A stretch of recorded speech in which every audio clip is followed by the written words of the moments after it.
یا اللہ اس طرح کی اولاد سب کو عطا کرنا۔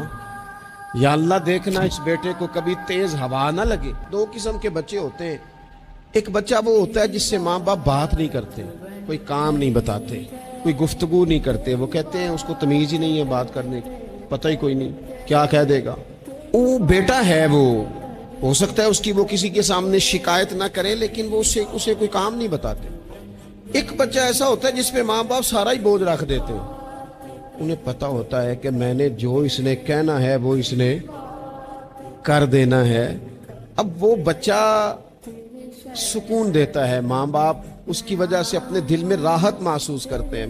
ماں باپ بوڑھے تھے، وہ بچہ گھر آ گیا، دو رویے ہیں، ماں باپ بوڑھے ہیں، گھر میں غریبی ہے، بچہ ڈیوٹی سے آیا ہے، اب ماں باپ اسے کوئی کام کہنا چاہ رہے تھے، دونوں نے منصوبہ بندی کی ہے اور لفظ جمع کیے ہیں، اپنی سادگی میں کچھ جملے تراشے ہیں۔ بیٹا جب آیا تو بڑے دھیمے لہجے میں کہا پتر ہمیں تیرے وسائل کا بھی پتہ ہے، مسائل کا بھی پتہ ہے، تنخواہ کتنی ہے ہم جانتے ہیں، خرچے کتنے ہم جانتے ہیں، لیکن پتر ہم بھی تیرے علاوہ کس کو کہیں، تیری بہن غریبنی کو 10-20 ہزار کی ضرورت پڑ گئی ہے تو کوئی مہربانی کر اس کے ساتھ، اور بڑے دبے لفظوں میں، ڈر کے محتاج جملوں میں۔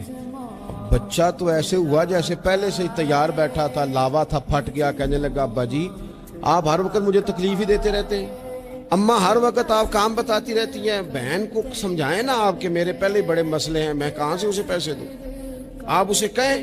ماں باپ بیچارے ساری رات روتے رہتے ہیں، یار یہ اس نے کیا کیا، نہ دیتا چلو وہ ڈب سے جواب دے دیتا۔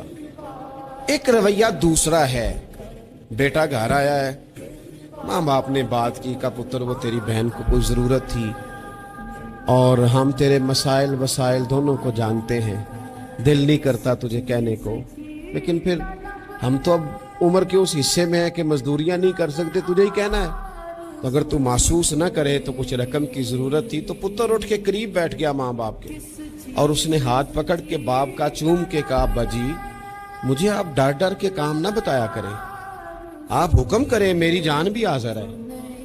یہ 20,000 کی کیا بات ہوئی، آپ جتنے کہیں کہ میں بندوبست کروں گا، اور بہن کو بھی آپ یہ کہیں کہ وہ ڈرا نہ کرے، وہ اس گھر کے حصے دار ہے، یہ اس کا میکا ہے، یہاں تو وہ فخر سے آ سکتی، ناز سے آ سکتی ہے، اسے کو جب آئے گی دروازہ کھلا ملے گا، جب آئے گی بھائی کی شفقت ملے گی۔ بہن نے بھائی پہ ناز نہیں کرنا تو کس پہ کرنا ہے؟ روئیں گے اس کے ماں باپ بھی ساری رات ہی، پر دعائیں دیتے روئیں گے، روئیں گے، ان کا بھی تکیہ بھیگ جائے گا، پر ساتھ وہ یہ کہیں گے۔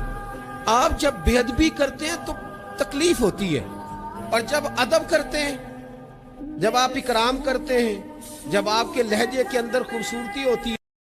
میں جوان ہوں تو جب سے سنا نا مر جانا ہے، قبر میں جانا ہے، جنازہ دیکھا ہے، قبر میں بندے کو اترتے دے، مجھے موت سے بڑا ڈر لگتا ہے۔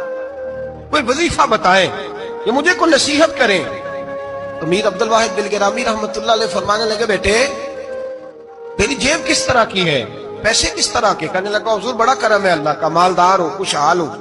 آپ نے فرمایا ایک پروگرام، یہ نہیں اس کو نفسیاتی طور پہ مطمئن نہیں کیا، نہ آپ نے اسے کوئی وظیفہ بتایا، نہ ذہنی طور پر اسے کوئی لیکچر دیا، کہ فرمایا تیری مالی پوزیشن کس طرح کی ہے؟ کہنے لگا حضور میں الحمدللہ مالدار ہوں، اللہ نے مجھے نوازا ہوا ہے۔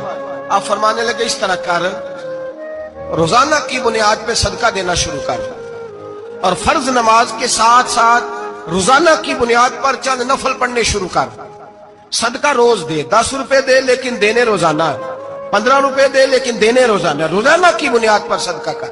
بچہ کہتا ہے میں بھی حیران تھا کہ حضرت میں تو وظیفہ پوچھنے آیا تھا کہ موت سے ڈر لگتا ہے، انہوں نے مجھے صدقے پہ لگا دیا، نفل پہ لگا دیا، وہ تو کام میں کر رہا ہوں۔ خیر بزرگ تھے، وظیفہ پڑھنے لگا، صدقہ دینے لگا، اللہ اللہ کرنے لگا۔ فرماتے ہیں کچھ دن بیت گئے تو میر عبد الواحد بلگرامی رحمت اللہ علیہ 6-7 ماہ کے بعد دوبارہ ملاقات ہوئی تو فرمانے لگے بیٹے اب تیرا کیا حال ہے؟ تو وہ نوجوان کہنے لگا حضور اب مجھے مرنے سے ڈر نہیں لگتا، بلکہ اب تو میرا مرنے کو دل کرتا ہے۔ تو دل کرتا ہے، ڈر نہیں لگتا، اب دل کرتا ہے۔ اور حضور آپ نے میرے ساتھ کیا کیا ہے کہ میرا تو دل کرنے لگا ہے مرنے کو، خوف نکل گیا ہے، دل کرنے لگا ہے میں جاؤں۔ تو بڑا خوبصورت ارشاد فرمایا، کیا بات ہے، اللہ والوں کی باتیں اللہ کے لشکروں میں سے لشکر ہوتی ہیں۔